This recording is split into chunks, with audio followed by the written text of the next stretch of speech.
London, draped in its usual gray elegance, stood as a city of contrasts, modern hustle humming just beneath the stately charm of the past. And within this web of time-worn buildings and polished routines stood a place untouched by time, Bertram's Hotel.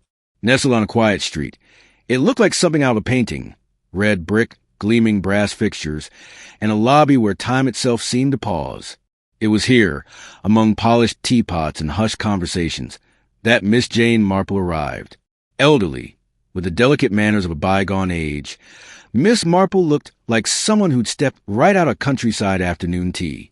But beneath that unassuming exterior, her mind was sharper than most Scotland Yard detectives would ever admit.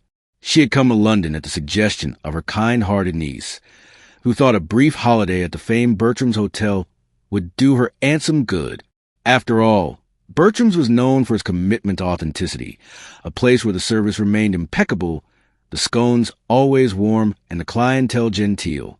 It had become a relic of Edwardian grace, favored by bishops, retired colonels, and discreet dowagers. As Miss Marple stepped into the hotel's lobby, a sense of familiarity swept over her. Not because she had been there before, though perhaps she had many years ago, but because the place felt meticulously staged, as if it had been preserved for a memory more than for comfort. The staff, dressed with military precision, smiled warmly but mechanically. Everything was just so, almost too perfect. She was led to her room, a high-ceilinged chamber with floral drapes, polished oak furniture, and a faint scent of lavender. A fire had been lit, and tea awaited her on a silver tray. It was exactly what she expected, perhaps too exactly. And it was in that first hour, as she sat sipping her tea and watching the fog roll past a window, that a curious feeling stirred in Miss Marple. Something wasn't quite right. The guests at Bertram's were an interesting bunch. There was Canon Pennyfather, a scholarly clergyman known for his absent-mindedness and passion for ancient texts. He would often leave mid-sentence, chasing some memory or theological point. Then there was Lady Sedgwick, glamorous and mysterious, who seemed far too worldly for the quaint charm of Bertram's. Her every move was deliberate, like a cat stretching in sunlight, calculated but captivating. Also notable was Michael Gorman, the hotel chauffeur, charming, cocky, and just slightly too familiar with the ladies who stayed there. He would sometimes disappear for hours, returning with muddy shoes and a smirk that suggested secrets. And then there was a hotel manager, Miss Gorringe, efficient to a fault, but oddly nervous around the guests, as if she feared the very walls might betray something. Over the next few days, Miss Marple did what she always did best: observe. She watched patterns. Who sat where for breakfast? Who got their mail promptly? Who seemed overly interested in the comings and goings of others? And she noticed something strange. Some guests came and went without ever truly being seen. A guest would check in and yet never be spotted in the lounge or dining room. Deliveries arrived at odd hours. Conversations were hushed, cut off mid-sentence when someone else entered the room. And then there were the cars. Luxurious vehicles would pull up at odd hours, and sometimes someone would leave through the rear entrance, face obscured by scarves or hats. One morning, during a leisurely breakfast of poached eggs and toast, Miss Marple witnessed a scene that disturbed her more than she would admit. Canon Pennyfather, who had spoken to her just the night before about the Council of Nicaea, was nowhere to be found. The porter swore he had left for Lucerne on a theological retreat, but Miss Marple knew that wasn't possible. He had been planning to leave next week. And yet, curiously, no one seemed concerned. Later that afternoon, a maid whispered his room had been found unlocked, his suitcase still inside. No one had entered or left the hotel during the night. And suddenly, the air at Bertram seemed less like nostalgia and more like theater. Something rehearsed, artificial, a stage upon which something sinister might unfold. Miss Marple didn't know what exactly was wrong just yet, but she knew a performance when she saw one. And at Bertram's Hotel, everyone, staff, guests, even the building itself, seemed to be playing a role. The only question was, who was the director of this elegant deception? Bertram's Hotel, with its polished veneer and genteel clientele, was a place designed to evoke comfort and security, a haven where time stood still and danger felt impossibly distant. But for Miss Marple, the sense of safety was becoming an illusion, thin as the lace curtains hanging in her window. She had spent her life observing human nature in its rawest form, and what she was now seeing at Bertram's made the hairs on the back of her neck prickle. The sudden disappearance of Canon Penny Father wasn't merely odd. It was unnatural. The old clergyman, despite his scatterbrained habits, had a predictable rhythm. He never missed afternoon tea. He wore the same frayed coat. He rambled about theology with single-minded enthusiasm. To simply vanish into thin air without so much as a note or a valise was alarming. And worse, the hotel staff seemed all too willing to explain away with polite rehearsed lines. He departed for Lucerne quite early, madam. Very sudden, but quite certain. Miss Marple knew better. She'd seen the suitcase. She'd spoken to him just the night before. Something was being concealed, and not just from the guests. The air was thick with quiet collusion. That evening, as the fire crackled and the murmur of conversation buzzed faintly in the lounge, Miss Marple took her knitting and positioned herself in the most advantageous corner of the room. Her blue eyes scanned each guest like a detective leafing through a dossier. She wasn't listening for scandal. She was listening for cracks in the performance. Lady Sedgwick floated into the room with her usual flair, clad in satin and cigarette smoke. Her eyes flitted over the other guests, assessing them like pieces on a chessboard. She sat near the fireplace, her long fingers adjusting her gloves with precision, and began speaking softly with a young man who appeared far too nervous to be her companion. His name, Miss Marple would later learn, was Elvira Blake, a name whispered with intrigue through the hotel corridors. She was a wealthy heiress with a complicated history, and complications often meant motives. Miss Marple leaned in slightly, feigning interest in her knitting as she subtly tracked their body language. Elvira seemed anxious, checking the clock repeatedly, while Lady Sedgwick remained composed, almost predatory. It was a conversation of unequal power, and Miss Marple had seen enough of those in her years to know that something deeper was being exchanged than pleasantries. Later that night, Miss Marple stepped outside for a breath of cold air, wrapping her shawl tightly around her shoulders. That's when she noticed it, the faint sound of tires over cobblestones. A sleek black car, headlights dimmed, pulled discreetly into the alley beside the hotel service entrance. Two figures stepped out. One remained in the car. The other, a tall man in a trench coat, disappeared to the back door, which was curiously left ajar. Miss Marple didn't recognize him, but the entire transaction had the feel of something secretive. Not illegal, perhaps, but deeply confidential. What sort of dealings happened behind the comforting facade of Bertram's hotel? Who had reason to enter unseen? She returned inside quietly, passing by the front desk where Miss Gorin stood, her face pale and her posture rigid. The woman's usual poise had cracked, ever so slightly, and her eyes darted toward the corridor. Miss Marple offered her a gentle smile and said nothing, but her mind was already racing. Back in her room, she sat at the writing desk, jotting a few notes in a small leather-bound book. She listed the names of the guests she had seen regularly, those who made themselves known. Then she listed those she had heard about but not yet seen. There were more of the latter than she expected. And then there was Bess Sedgwick, a name that kept surfacing with whispers. A woman with a past as dramatic as a Gothic novel, marriages, divorces, scandal, and something more. Miss Marple wasn't one to judge based on rumor, but patterns always reveal themselves when viewed through the lens of behavior. And Lady Sedgwick's behavior suggested someone used to manipulation, someone who danced between truth and performance. The next morning, Miss Marple awoke to a light tapping on her door. A chambermaid, barely more than a girl, stood with concerned expression. She held a small envelope, addressed in fine script. "Beg pardon, miss," she said softly. "This was left at the front desk for you." Miss Marple took it with polite thanks and closed the door. She opened the envelope with careful hands. Inside was a single sheet of paper, neatly folded. It read, "You're asking questions. Be careful what you find. Not everything at Bertram's is as it seems." There was no signature. She read it twice, then placed it back in the envelope and slid it into the drawer beside her bed. There was no fear in her, only a deepening certainty. Something dark was buried beneath the genteel polish of Bertram's, and she had just stepped closer to its heart. Morning at Bertram's hotel had a rhythm of its own, precise, tranquil, and tailored for the type of guest who detested surprises. Crisp newspapers folded beside silver pots of tea, toast stacked like architecture, eggs served with military punctuality. On the surface, nothing seemed amiss. But Miss Marple had spent enough time in this curious establishment to know that its perfection was too manufactured. She sat at her usual table by the window, watching the steam from her tea curl like a question mark in the air. Outside, London was coming to life. Black cabs honking, boots echoing on stone, and the chill of winter chasing scarves into the wind.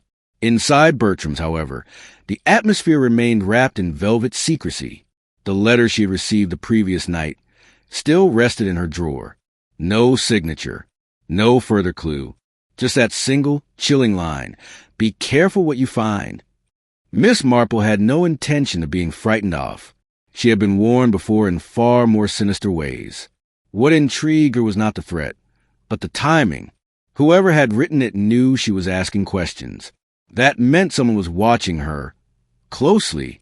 She stirred her tea slowly, glancing at the other guests. Many were the usual types: elderly women in tweed suits, retired colonels who read the Times with a magnifying glass. But there were others whose presence didn't quite fit the mold, like Elvira Blake, the young heiress. Too fashionable, too sharp. Elvira had the look of someone who had grown up too fast, surrounded by privilege but lacking guidance. And she seemed restless, always watching, always calculating. There was also Bridget, her companion, or so she was introduced, a quiet girl, quick to blush, who clearly followed Elvira more out of obligation than friendship. Miss Marple had observed them at tea, and the dynamic was clear. Elvira dominated while Bridget obeyed. But occasionally, a flicker of rebellion crossed the girl's face, a tight jaw, a hesitant glance, as if she knew something she wasn't supposed to speak of. Then there was Ladislaus Malinowski, the race car driver, a man too flashy for the staid halls of Bertram's. He wore fast cars and faster suits, and though he greeted guests with charm, his eyes were always scanning, like a man who knew danger was only a corner away. Miss Marple had seen this type before.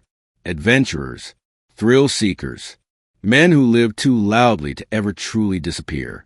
And yet at Bertram's, even someone like Malinowski melted into the wallpaper. It was as if the hotel itself had the power to suppress individuality, to fold everyone into its perfectly mannered narrative. Still, the more Miss Marple watched, the more she realized there were two kinds of people at Bertram's: those who were meant to be seen, and those who carefully avoided it. She decided to take a quiet walk to the hotel's public areas, not for exercise, but for answers. She drifted down the main corridor past the parlor, where the same elderly guest played bridge with almost robotic regularity. She smiled politely, stepped through the reading room, and finally wandered toward a hallway she'd only seen once before, the one leading to the staff quarters and service entrance. A soft staff-only sign hung on the door, but Miss Marple was not one to be dissuaded by politeness when a mystery was at hand. She gently pushed the door and stepped inside. The air changed instantly, less perfume, more polish and cooking oil. The sounds were sharper too: hurried footsteps, muttered orders, clinking silverware. She moved quickly but quietly, noting the names on the storage closets, the shift schedules pinned to the wall. And then she saw it: a door marked Records Office, Hotel Guests. It was locked, of course, but Miss Marple didn't need to go inside. The brass slot for return key cards just below the sign was slightly ajar. A quick glance, and she spotted something odd: a check-in card dated 2 days ago, for a Mr. T. Ransom, room 317. She was certain no one by that name had appeared in the lounge or dining room. Curious, and more curious still, when she returned to the front desk a few hours later and casually asked if a Mr. Ransom was still staying in the hotel, Miss Gorringe hesitated, just a flicker, and then smiled too quickly. "I'm afraid we cannot divulge the personal details of our guests, madam. Hotel policy." Miss Marple nodded politely. Of course it was policy. But her question had landed exactly where she wanted it to. Back in her room, she opened her notebook again and created a new list. The invisible guests. Beside Mr. T. Ransom's name, she drew a question mark. Then she added 2 more names she had overheard but never seen. Mrs. Dyson and Major Grice. Who were these people? Why were they here if not to be noticed? That afternoon, the mystery deepened. The police arrived. It was a quiet affair. No sirens. Just a gray car pulling up and 2 plainclothes detectives stepping into the lobby. One was tall and wiry, with sharp eyes and a no-nonsense air. The other was younger, taking notes. They didn't cause a scene. Instead, they quietly asked to speak with Miss Gorringe in her office. The staff tried to hide it, but a ripple of tension spread across the hotel like a breeze through curtains. Miss Marple remained seated, knitting in hand, appearing as harmless as ever. But she was listening and watching, because when the police arrived discreetly at a hotel like Bertram's, it isn't over a stolen umbrella. Something had happened, or was about to. The police presence at Bertram's was like a gust of cold air through an otherwise warm room, barely visible, but impossible to ignore. Though their entry had been quiet, the atmosphere had shifted palpably. The regular guests may not have noticed it, absorbed as they were in bridge and marmalade, but Miss Marple had felt it immediately. That little tremor of change. For 2 hours, the detectives remained behind closed doors with Miss Gorringe and the hotel's assistant manager. When they emerged, there was no drama, no arrests, no accusations, just quiet murmurs and polite nods. But Miss Marple saw the flush in Miss Gorringe's cheeks and the stiffness in the assistant manager's walk. Something had unsettled them, and not just the presence of the police. Later that afternoon, the whispers began, soft, uncertain, passed like notes beneath a school desk. Canon Pennyfather was missing, not simply away, as had been stated before, not traveling to Lucerne or visiting colleagues. No, he was missing, disappeared, gone without trace.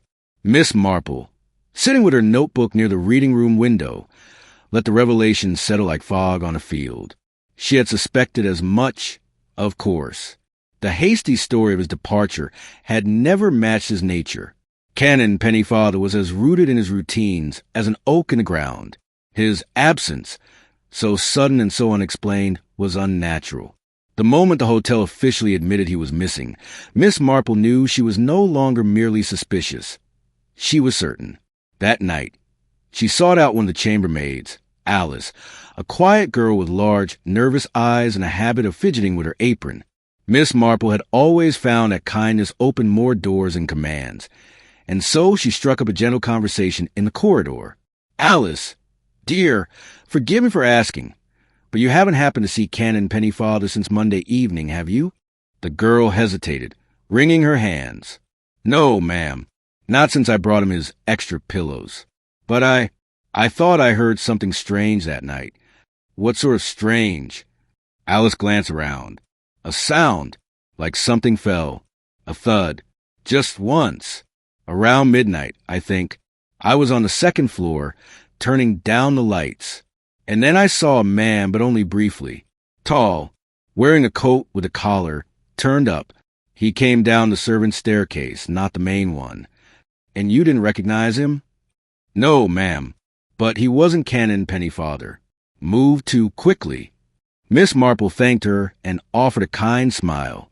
It wasn't much to go on, but confirmed her suspicion. Something had happened that night, and someone, perhaps the same man Alice saw, had slipped through the hotel unnoticed. Later, back in her room, Miss Marple reviewed what she had so far. 1. Canon Pennyfather was last seen Monday evening. 2. The hotel insisted he had left for Lucerne early Tuesday morning. 3. But his suitcase, passport, and all his personal effects remained untouched. 4. A man had been seen descending the servants' staircase at midnight. That painted a troubling picture. But then came another twist. On Wednesday morning, Miss Marple overheard a conversation that chilled her. Elvira Blake, the young heiress, was in the drawing room with her companion Bridget. They were speaking in low tones, but Miss Marple's hearing was better than most assumed. "I don't care what she thinks," Elvira said sharply. "She's not going to stop me. I've waited too long." "She's your mother," Bridget said, clearly trying to calm her. She's only trying to protect you. Protect me? Elvira laughed bitterly. You think this is about protection? She's only ever looked out for herself. I know things, Bridget. Things I could say. What things? Bridget's voice trembled. Elvira didn't answer. She just walked out, leaving Bridget looking pale and shaken. Miss Marple took a long sip of her tea. This was no longer a simple case of a missing clergyman. There were secrets unraveling beneath Bertram's calm surface, and Elvira was in the thick of it. But what secrets? What did Elvira know? And how did they tie into Canon Pennyfather's disappearance? It was then that the next threat appeared, almost by accident. That evening, the doorman, Michael, casually mentioned that a guest had returned to the hotel earlier than expected. Odd! That was, he muttered, said he'd just come back from Italy. But his passport stamp was from Dublin. Miss Marple perked up. Who was that, dear? Michael frowned. Mr. Hargrove. American gentleman, or so he claims. Room 210. Miss Marple made a mental note. Another person whose story didn't line up. She began to suspect that Bertram's was not just a place of rest. It was a place of movement, a place where people passed through under false names and pretenses. And with Canon Pennyfather's vanishing, she wondered, was a clergyman merely in the wrong place at the wrong time? Or had he seen something? Something he shouldn't? Whatever the answer, it wasn't buried far. And Miss Marple, with her knitting needles and quiet questions, was drawing closer to the center of the enigma with every passing hour. Bertram's hotel stood as it always had, elegant, pristine, unchanging. But behind its polished brass doorknobs and chintz-covered armchairs, a different story was beginning to surface. The kind of story that unfolded not in loud confrontations or police sirens, but in the quiet moments, a stifled expression, a hurried step, a silence too long held. And Miss Marple, ever watchful, was beginning to fit the puzzle together. Canon Pennyfather's disappearance had now taken on a grim tone. Inspector Davy, one of Scotland Yard's finest minds, clever, unassuming, and as quietly brilliant as Miss Marple herself, had taken over the case. A man of humor and insight, Davy appreciated intelligence when he encountered it, and he had quickly learned that Miss Marple, though elderly and outwardly harmless, had a mind like a steel trap. Their conversation took place over teacups in the corner of the lounge. I wonder, Miss Marple, he said, stirring his cup absent-mindedly, what you make of the good canon's vanishing act. Miss Marple smiled gently. Well, Inspector, it strikes me that one does not simply vanish. Not from Bertram's. One may choose to disappear, of course. But I doubt Canon Pennyfather is the type to do so without leaving a note or informing a bishop. Exactly, Davy said, nodding. The odd part is he was seen. A nun claims to have seen him at the airport, but the timeline doesn't match. He was reportedly boarding a flight to Milan while simultaneously being seen by the night porter here. Miss Marple's eyes sparkled. Then perhaps it was not him that the nun saw. Or perhaps it was just not in the way we think. Davy leaned in. Go on. There's something quite theatrical about Bertram's, wouldn't you agree? So perfectly curated to recall a time long gone. Almost like a stage. Yes. Davy mused. A facade. Miss Marple tapped her fingers lightly on the table. And behind every facade, Inspector, is the truth waiting for the curtain to fall. That was when the second clue revealed itself. The maid Alice, clearly frightened but emboldened by Miss Marple's earlier kindness, came forward to the inspector with a forgotten detail. I didn't think it mattered, sir, she whispered. But the canon's door, it was locked from the outside the morning after he supposedly left. Davy's eyebrows rose. Locked from the outside? Yes, sir. I went to clean, and it wasn't latched from within. Someone locked it after leaving. Which, of course, meant Canon Pennyfather had not walked out voluntarily. He had been removed, or worse. The hotel's meticulous logs noted no unauthorized entries or suspicious guests. But Miss Marple didn't need records to understand human nature. She knew what to look for and who to watch. Her attention turned again to Elvira Blake, the young heiress whose cryptic conversation with her companion Bridget still echoed in Miss Marple's mind. Elvira was clever, entitled, and impulsive, And she had a secret, perhaps several. Miss Marple followed her discreetly one afternoon, taking care to look like a wandering old woman with no real purpose. What she saw confirmed her suspicions. Elvira met a man in a trench coat at the corner of Berkeley Street. Their conversation was brief but intense. He passed her a small envelope, which she quickly hid inside her purse. When he left, she returned to the hotel with the practiced grace of someone who knew how to conceal guilt beneath good breeding. Miss Marple was almost certain she'd seen the man before, perhaps not in person, but in the background of someone else's story. She made a mental note to mention him to Davy, but before she could do so, a new wrinkle appeared. A robbery, quiet, surgical, and deeply troubling.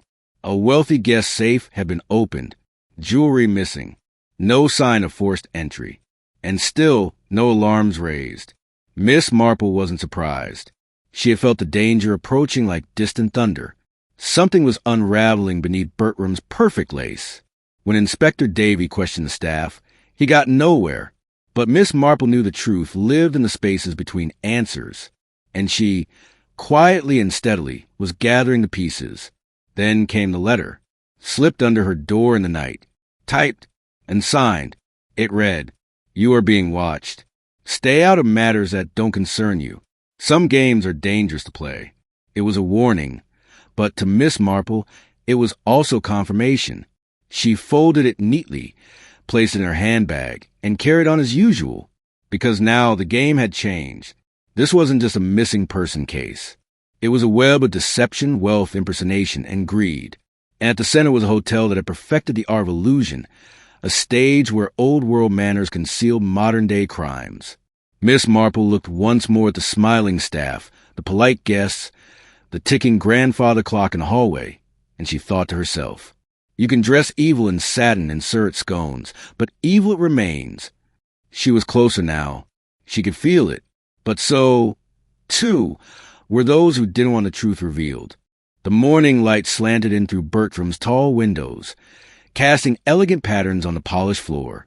Guests drifted through the lounge, their conversations polite, their manners crisp, their lives, at least on the surface, undisturbed. Yet beneath this charming veneer, Miss Marple knew a darker story was reaching its crescendo. The letter slipped beneath her door the night before was no idle threat. Someone at Bertram's, perhaps a guest, perhaps a member of the staff, was growing nervous.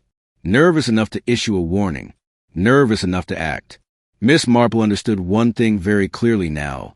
The game had grown dangerous. But that didn't stop her. It never had.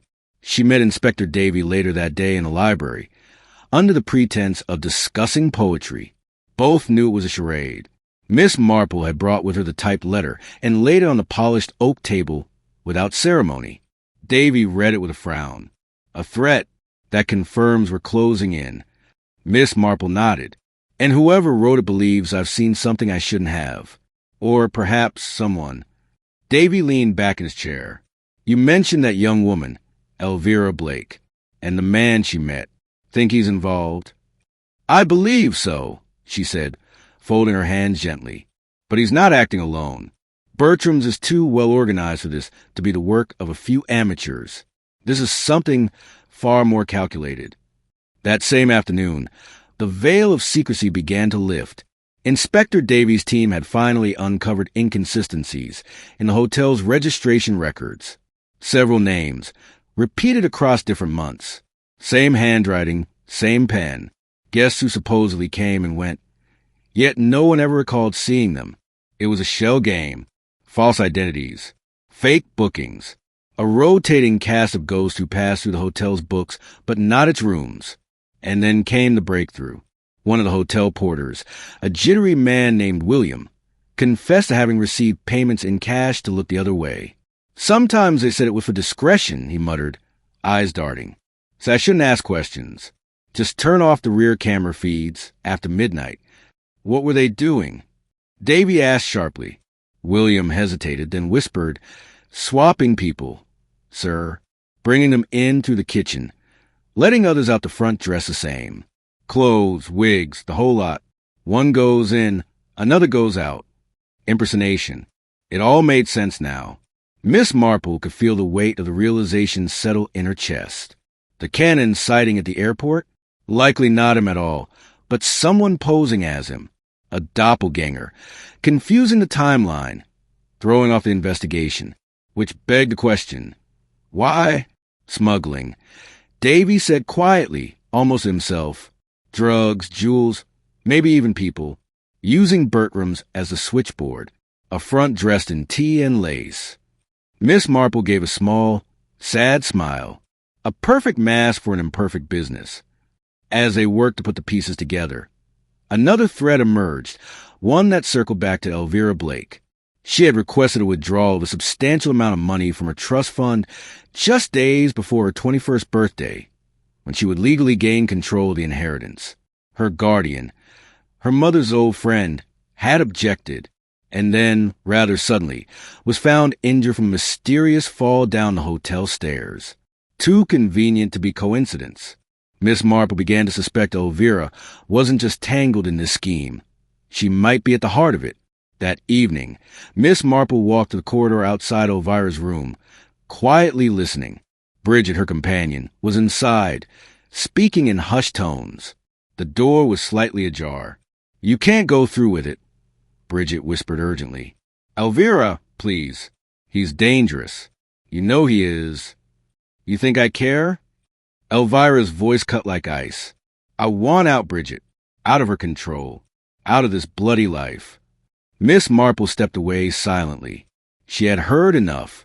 Downstairs, she found Inspector Davy and relayed the conversation. It was now clear. Elvira was planning something desperate, likely involving the man she had met outside the hotel, her secret accomplice. Perhaps he was even one of the imposters. The timing of the Cannon's disappearance, the attack on her guardian, and the planned withdrawal of funds, they all aligned. The end game was approaching, and Miss Marple feared it would be violent. That night, she couldn't sleep. She sat by her window, knitting slowly, thinking. Then, at precisely 2:10 a.m., she saw movement. A man slipped through the shadows of the courtyard below, heading toward the rear entrance. Tall, wearing a coat with the collar up. The same man Alice had described. Miss Marple reached for her telephone and called Inspector Davy immediately. "It's happening tonight," she said, her voice calm but urgent. "They're making their move." The clock on Miss Marple's bedside table ticked steadily past 2:15 a.m. The air in her room was thick with tension, though everything at Bertram's hotel remained outwardly serene. Downstairs, uniformed staff moved with their usual courtesy. No raised voices, no hurried steps, just the quiet murmur of a hotel that never lost its charm. But tonight, charm was a mask, and the truth was slinking through shadows. Miss Marple, sitting upright in her chair by the window, watched the rear courtyard with unwavering eyes. The man in the coat, tall, confident, alert, had vanished through the back entrance less than 10 minutes ago. She knew where he was headed. It wasn't to a guest room. It was to the heart of the operation she had long suspected. A smuggling ring operating right under the noses of polite society. Inspector Davy was already en route, his men surrounding the hotel in silence. Miss Marple had given him the precise time. She had watched the patterns, noticed the shifts in staff movements, and sensed a nervous energy in the air. Tonight, the players would make their final move. Downstairs, Alice, the maid, nodded imperceptibly to one of the plainclothes officers now stationed in the kitchen. William, the porter who had finally cracked under pressure, had been quietly taken into custody earlier that day. A replacement had taken his place for tonight, unnoticed by the others. The trap was set. In the east corridor, Elvira Blake crept from her room, silent in her flats, a small travel bag in hand. She was dressed for departure, dark coat, gloves, hair pulled back. Her face was pale, but her expression hardened with resolve. She moved like someone with a plan, like someone who had rehearsed this in her mind over and over again. Bridget was not with her. Elvira passed the front desk and paused. The night receptionist, playing his role perfectly, looked up and offered a professional nod. Elvira gave a smile, then exited through the side door. She didn't notice the two men trailing her, plainclothes detectives now shadowing her every move. Meanwhile, In the basement of the hotel, the man in the trench coat moved with practiced precision. He entered supply room marked maintenance only, bypassed a keypad with a key he shouldn't have had, and opened a back wall, revealing a hidden corridor leading to the garage. This was the switch point. Here, smugglers changed clothes, altered identities, and passed through unnoticed.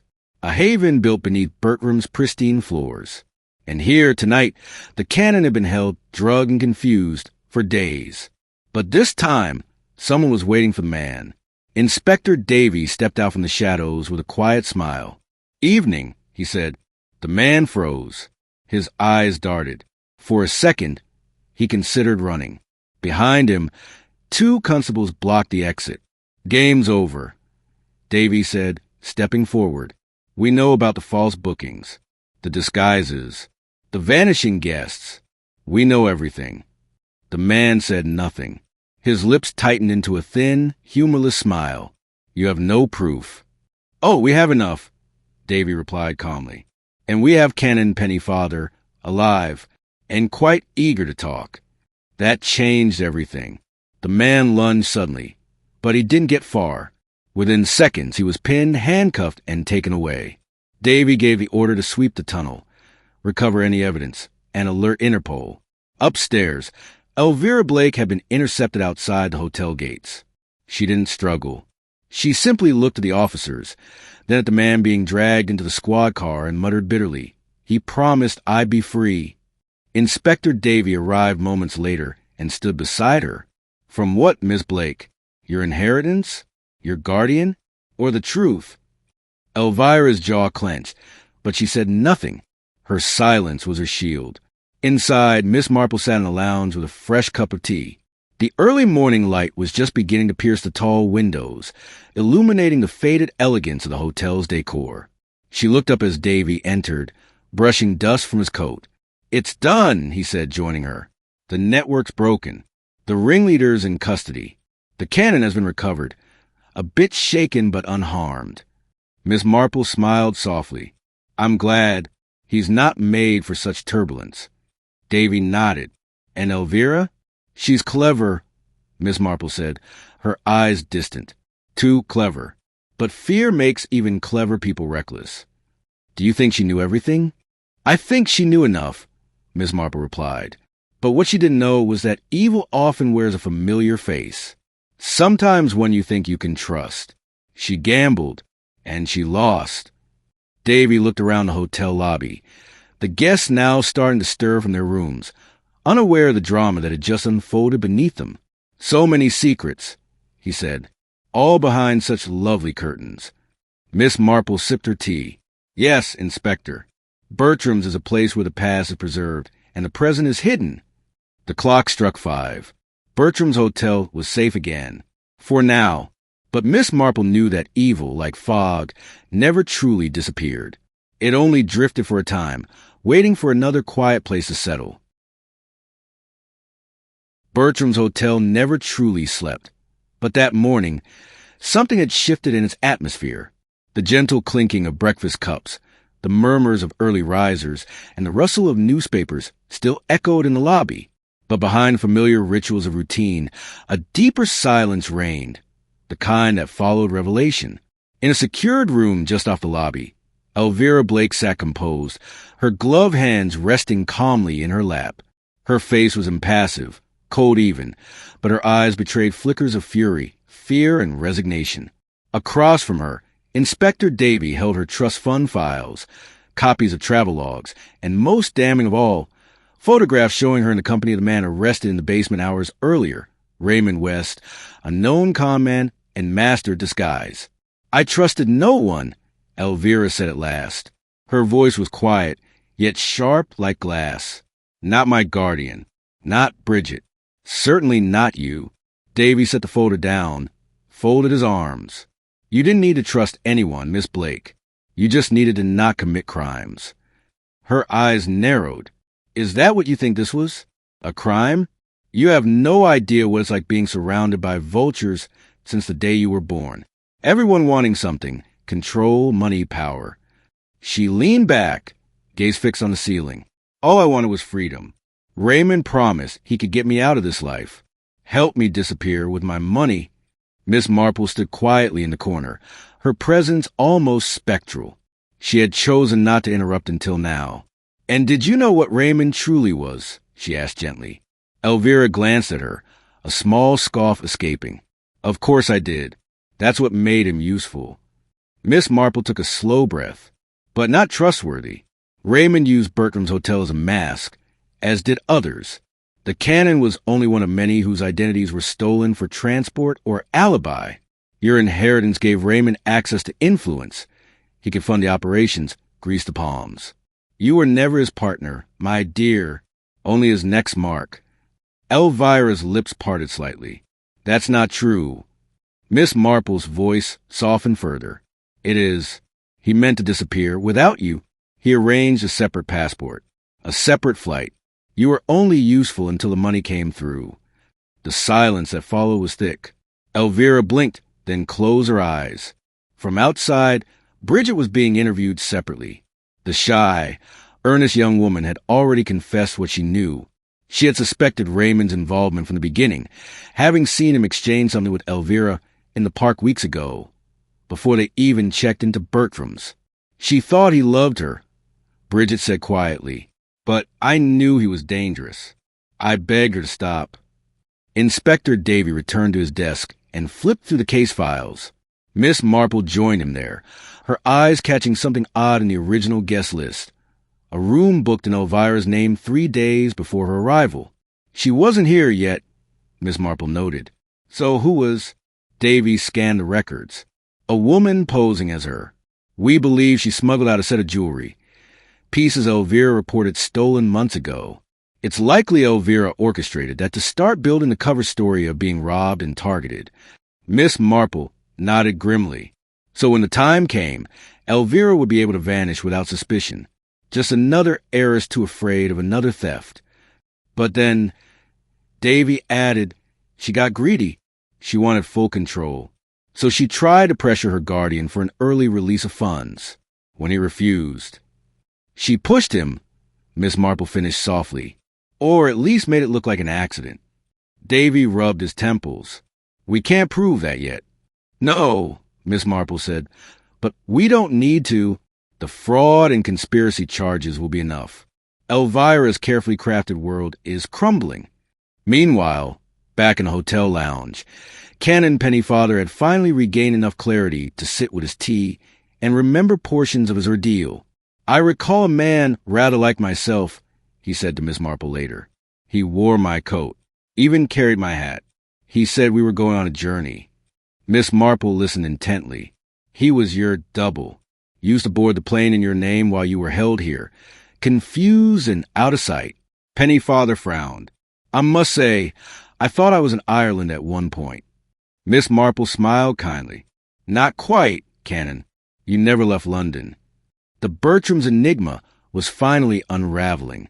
One by one, the imposters, smugglers, and false identities had been uncovered. And at the center of it all, a young woman too brilliant and too embittered for her own good, and a hotel too old-fashioned to notice the rot spreading beneath its antique surface. "Bertram's will survive," Davy said to Miss Marple as they took a walk to the grand lobby. "We'll clean up the mess." Quietly, Miss Marple looked around at the chandeliers, the velvet drapes, the quiet hum of the piano. "Yes, I'm sure it will. People like things that never change, even if it's only an illusion." As they passed by the front desk, the receptionist gave a polite smile. Behind that smile was London's greatest secret, now exposed. The sun had barely risen over London when Miss Marple stood in the hotel's ornate drawing room, her eyes cast over the quiet streets outside. The early morning fog was lifting, revealing the quiet hum of the city, but Bertram's hotel remained enshrouded in a different kind of fog, one created by a web of secrets, lies, and half-truths that had only now begun to dissipate. Behind her, the soft shuffle of footsteps announced Inspector Davy's arrival. He'd spent the entire night conducting interviews, reviewing statements, and piecing together the final elements of the puzzle. But the truth, as Miss Marple knew, was never as neat as it seemed on paper. The ripples of this investigation would stretch far beyond Bertram's walls. "How's it looking?" Miss Marple asked without turning around. Davy exhaled, his shoulders slumping with a mixture of relief and exhaustion. We've rounded up the last of the smugglers and associates.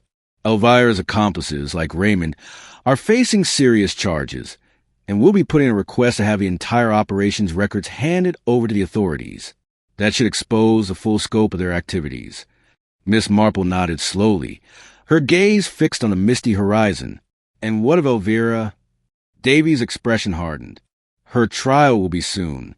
She's cooperating, but I'm not sure it's out of guilt. More likely, it's the realization that her plans have failed. She wanted freedom, but she's about to learn that no cage is as small as the one built by your own making. Miss Marple glanced at him, her eyes piercing in their calmness. She always thought she was above everyone else, but she underestimated how much she depended on her web of lies. She saw herself as a puppet master, but in the end, she was just one of the marionettes, trapped in her own story. Davy smiled slightly, his admiration for Miss Marple's insight obvious. You're right, as usual, but I have to admit, it's hard not to feel a little sorry for her. She was just a young woman trying to break free of a life she never wanted. She could have had everything she dreamed of, if only she'd chosen a different path. Miss Marple finished for him. The silence between them stretched, and Miss Marple allowed herself to be lost in thought. She had seen the scenario play out in many different forms, in the quiet town she had visited throughout her life. The same hubris, the same hunger for control, the same tragic consequences. Bertram's hotel had merely been the stage for this particular act, but the play, as always, was the same. Davy, sensing the wave of her thoughts, decided to change the subject. Have you heard from Canon Pennyfather? Miss Marple smiled faintly. Yes, he's recovering well. Not physically harmed, though he will need time to regain his confidence. He's already making plans to return to his parish. A little shaken, but still his kind, old self. I think he'll be fine. Davy raised an eyebrow. He really is an interesting man, isn't he? She nodded, the corners of her lips curling into a faint smile. Quite, but there's more to him than meets the eye. He knew something was off long before he was taken. That's why he stayed at Bertram's hotel in the first place, to keep an eye on a few unfortunate guests. Davy chuckled softly. I never would have guessed that. No one ever does, Miss Marple replied, her tone turning contemplative. Canon Pennyfather may have been distracted by his own modesty, but he saw the signs. In his own quiet way, he was trying to protect the ones he loved. He just couldn't do it in time. Davy fell silent, his mind processing her words. I suppose we all have our roles to play in this world, and some of us just don't realize our true purpose until it's too late. Or perhaps we simply choose not to, Miss Marple said, a hint of sorrow in her voice.